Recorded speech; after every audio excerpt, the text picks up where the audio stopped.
నువ్వుల సాగులో నూతన అధ్యాయం మొదలైంది. ఆదిలాబాద్ జిల్లా తాంసీ మండలం పొన్నారిలో దేశంలోనే తొలిసారిగా డ్రోన్తో నువ్వుల విత్తనాలు నాటారు.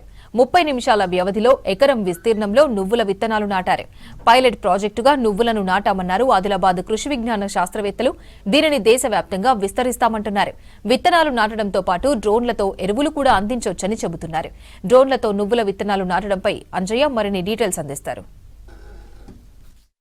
ఆదిలాబాద్ జిల్లా సాగులో సరికొత్త విప్లవం ప్రధానంగా డ్రోన్స్ వాడుతూ నువ్వులను సాగు చేస్తున్నారు. మనం ప్రస్తుతం ఎవరైతే కృషి విజ్ఞాన కేంద్రానికి సంబంధించిన శాస్త్రవేత్తల ఆధ్వర్యంలో ఈ నువ్వుల సాగుని చేస్తున్నారు. మనం చూస్తున్న డ్రోన్ ఏదైతే ఉందో ఆ డ్రోను నువ్వులను ఏదైతే విత్తుతున్న దృశ్యాలు చూస్తున్నాం. ముఖ్యంగా చూడొచ్చు నువ్వుల్ని ఏదైతే డ్రోను విత్తుతూ ఉంది. ముఖ్యంగా ఏదైతే ఒక క్షణాల్లో ముఖ్యంగా నువ్వుల్ని విత్తాలంటే కూడా చాలా గంటల సమయం పడుతుంది. ఒక ఎకరం సాగు చేయాలంటే ఎకరం ఏదైతే వ్యవసాయ క్షేత్రంలో పంట పొలంలో నువ్వుల్ని విత్తాలంటే ఒక రోజు సమయం పడుతుంది. అలాంటిది డ్రోను అత్యంత వేగంతో అదేవిధంగా దూసుక వెళ్తూ డ్రోన్తో ఏదైతే నువ్వుల్ని విత్తుతున్న దృశ్యాలు చూస్తున్నాము. శాస్త్రవేత్తలు ఉన్నారు, వారిని తెలుసుకుంటారు. సార్, ఈ నువ్వుల్ని ఏదైతే కొత్తగా విత్తుతున్నారు, డ్రోన్తో విత్తుతున్నారు, ఎట్లా విత్తుతున్నారు? ఇప్పుడు ముఖ్యంగా చూసుకుంటే మనకి మామూలుగా నువ్వుల్ని మనం ఏంటంటే ఇసుకలో కలిపి చల్లడం అనేది జరుగుతుంది రైతులు.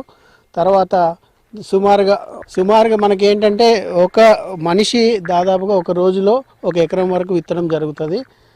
ఎడ్లతో విత్తినా కానీ 3 మనుషులు వెనుక ఉండి ఎడ్లతోటి విత్తడం అనేది జరుగుతుంది. ఇందులో మనము 3 వరుసల్లో 30 సెంటీమీటర్ల స్పేసింగ్ తోటి మొక్కకి 5 నుంచి 10 సెంటీమీటర్ల స్పేసింగ్ వచ్చే విధంగా 30 నిమిషాల్లో కేవలం 30 నిమిషాల్లోనే ఒక ఎకరం విత్తనానికి మనము ఈ డ్రోన్ ద్వారా పరిశోధన అనేది చేపట్టడం జరిగింది.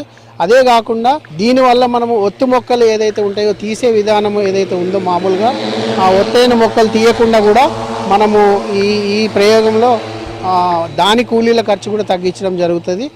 ఆ విధంగా చూసుకుంటే దాదాపుగా 6 గంటల సమయంలో 12 ఎకరాలు మనము తేలిగ్గా విత్తుకునే విధంగా ఈ పరిశోధన అనేది చేస్తున్నాం. ఈ పైలట్ ప్రాజెక్ట్ కనుక సక్సెస్ అయితే రాబోయే రోజుల్లో నువ్వుల సాగులో విప్లవాత్మకమైన మార్పులు తీసుకువచ్చి మనము దీన్ని ముందుకు తీసుకెళ్లే అవకాశం ఉంది. అలాగే వరి విత్తనంలో కూడా వెదజల్లే విధానంలో కూడా మనము ఆల్రెడీ దీన్ని సాంకేతిక పరంగా చాలా ఉన్నతులకు తీసుకొచ్చాం. ఫ్యూచర్లో రాబోయే రోజుల్లో పత్తి కానీ అలాగే సోయా చిక్కుడు కానీ ఇలాంటి వాటిని కూడా డ్రోన్తో విత్తే విధానాలకు కూడా పరిశోధనలు చేపట్టడానికి సిద్ధంగా ఉంటాం. ముఖ్యంగా కేవీకే ఆదిలాబాద్ ద్వారా ఈ యొక్క దేశంలోనే మొట్టమొదటిసారిగా ఈ నువ్వులు విత్తడం డ్రోన్ ద్వారా అనే పథకాన్ని చేపట్టినందుకు మాకు చాలా సంతోషంగా ఉంది. ఏదైతే ఉమ్మడి ఆదిలాబాద్ జిల్లాలో పత్తికి కూడా విస్తరిస్తామని చెప్తున్నారు. అయితే రైతు లక్ష్మణ్ కాక కూడా మనతో పాటు ఉన్నారు, వారిని తెలుసుకుందాం. కాక, సాధారణంగా మీరు ఎప్పుడు పురాతన పద్ధతుల్లో సాంప్రదాయ పద్ధతుల్లో నువ్వుల్ని విత్తేవారు, ఇప్పుడు డ్రోన్తో విత్తడం ఎట్లా అనిపిస్తుంది? ఇది మేము ఏదైతే ముందు అరక దున్నుడు, రొప్పుడు చేసుడు, లేబరు పోసుడు, ఒక్కొక్కళ్ళు అరకకు 3 ఆడలు కాబడుతుండే, ఒక మగ మంచి. ఒక 2 ఎకరాలు పోయాలంటే ఒక 2000 పోతుండే కూలీలు. ఇది 30 నిమిషాల్లో అయిపోతున్నది. ఇది చాలా మంచిది యాంత్రీకరణ. మనం ఇప్పుడు సారు చెప్పినట్టు 10వ తరగతి పిల్లలు పాస్ అయిన వాళ్ళకు ఇట్లా ఫ్రీ ట్రైనింగ్ ఇచ్చి వాళ్ళకు అందుబాటులో ఇస్తే కేంద్ర గవర్నమెంటు చాలా మంచి కార్యక్రమం ఇది. ఎందుకంటే ఇలా సారు జొన్నలు పోసుకోవచ్చు, మక్కలు పోసుకోవచ్చు, సోయలు పోసుకోవచ్చు అంటున్నారు. రాబోయే రోజుల్లో చాలా మంచి టెక్నాలజీ ఈ కంప్యూటర్ హైటెక్ విధానంలో ఇటువంటి యాంత్రీకరణ ఉంటేనే మంచిగా ఉంటుంది. లేకుంటే ఇలా లేబర్ ప్రాబ్లాలు వచ్చినాయి, రైతులు లేబర్ దొరకలేరు, టైంకు విత్తనమే రాదు, టైంకు ఫర్టిలైజరే రాదు. ఈ సోయింగ్ చేసిన తర్వాత గడ్డి మందు సోగొడుతున్నారు. దాంతోనే ఇది చాలా మంచి కార్యక్రమం. ఇసుంటిది రైతులకు కొందరు పిల్లలకు ట్రైనింగ్ ఇచ్చి రైతులకు 90% సబ్సిడీ ఇస్తే ఈ డ్రోన్తోని చాలా ఇవి కాకుండా ఇంకా ఎన్నో యంత్రీకరణలు ఉన్నాయి.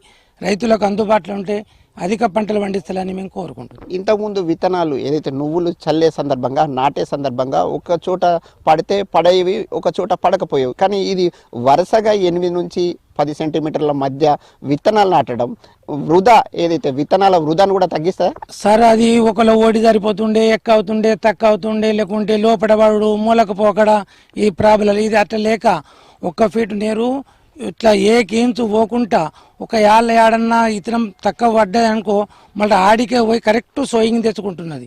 ఏ మాత్రం 1 ఫీట్ జాగా పోకుండా అందులో సిస్టమ్ ఫిట్ చేసిండ్లు చాలా బ్రహ్మాండంగా ఉన్నది.